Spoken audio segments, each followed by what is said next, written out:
আসসালামু আলাইকুম my beautiful people, কেমন আছেন সবাই? প্যাকেটের মশলার সাথে নিজের টুকটাক কিছু টিপস শেয়ার করে বিয়ে বাড়ির মতো দুর্দান্ত স্বাদের চিকেন রোস্ট বানিয়ে দেখাবো আজ। চলুন শুরু করি। দুটো মুরগিকে সুন্দর করে ধুয়ে পরিষ্কার করে পানি ঝরিয়ে নিয়েছি। এবার এগুলো আমি লবণ, মরিচের গুঁড়া আর লেবুর রস দিয়ে আধা ঘন্টার মতো মেরিনেট করে রাখবো। মরিচের গুঁড়া দেওয়ার কারণে ভাজার পরে এটার রঙটা খুব সুন্দর হয়। প্রথমে কড়াইতে পেঁয়াজ বেরেস্তা করে নিব। পারফেক্ট পেঁয়াজ বেরেস্তার জন্য তেলটা ভালো মতো গরম হয়েছে কিনা সেটা চেক করে নেওয়া খুবই জরুরি।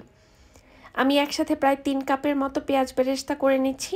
কিছুটা আজ ব্যবহার করব, বাকিটা রেখে দেব। পেঁয়াজ বেরেস্তা করার পর তেলটা ভালো মতো ঝরিয়ে রাখলে এটা পরবর্তীতে 2 সপ্তাহের অধিক সময় ব্যবহার করা যায়। পেঁয়াজ ভাজা তেলের মধ্যেই মেরিনেট করে রাখা চিকেনগুলো ভেজে নেব।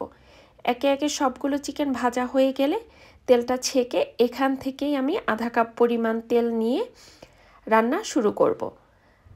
তেলের মধ্যে মিহি করে কেটে রাখা পেঁয়াজ দিচ্ছি। আপনারা চাইলে বাটা বা ব্লেন্ড করা পেঁয়াজও ব্যবহার করতে পারেন। পেঁয়াজগুলো ভাজার ফাঁকে আমি কিছুটা অ্যালমন্ড এবং পিনাট ব্লেন্ড করে নিব। এগুলোকে আগে থাকতে খোসা ছাড়িয়ে নিয়েছিলাম।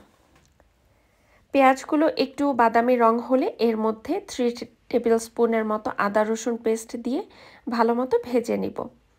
দুটো মুরগির জন্য যেহেতু আমি 1 প্যাকেট রাঁধুনি রোস্ট মশলা ব্যবহার করব, তাই সাথে 1 টিস্পুন করে ধনিয়া, জিরা এবং মরিচের গুঁড়াও ব্যবহার করছি।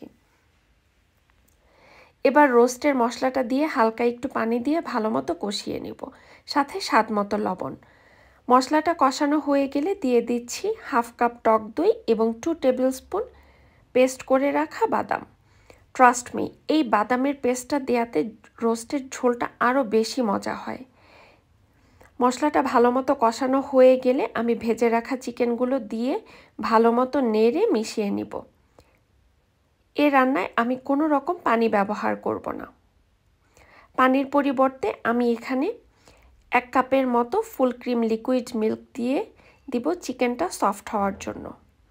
আপনারা চাইলে পাউডার মিল্কও ইউজ করতে পারেন এখানে।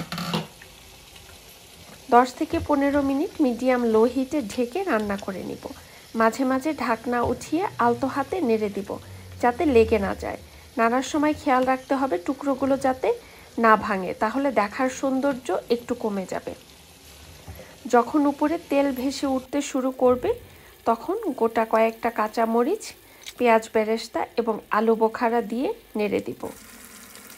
এবং আমি সিক্রেট ইনগ্রিডিয়েন্ট হিসেবে রোস্টে সব সময় একটু চিনি ব্যবহার করি, এতে করে ঝোলটা খুবই মজা হয়।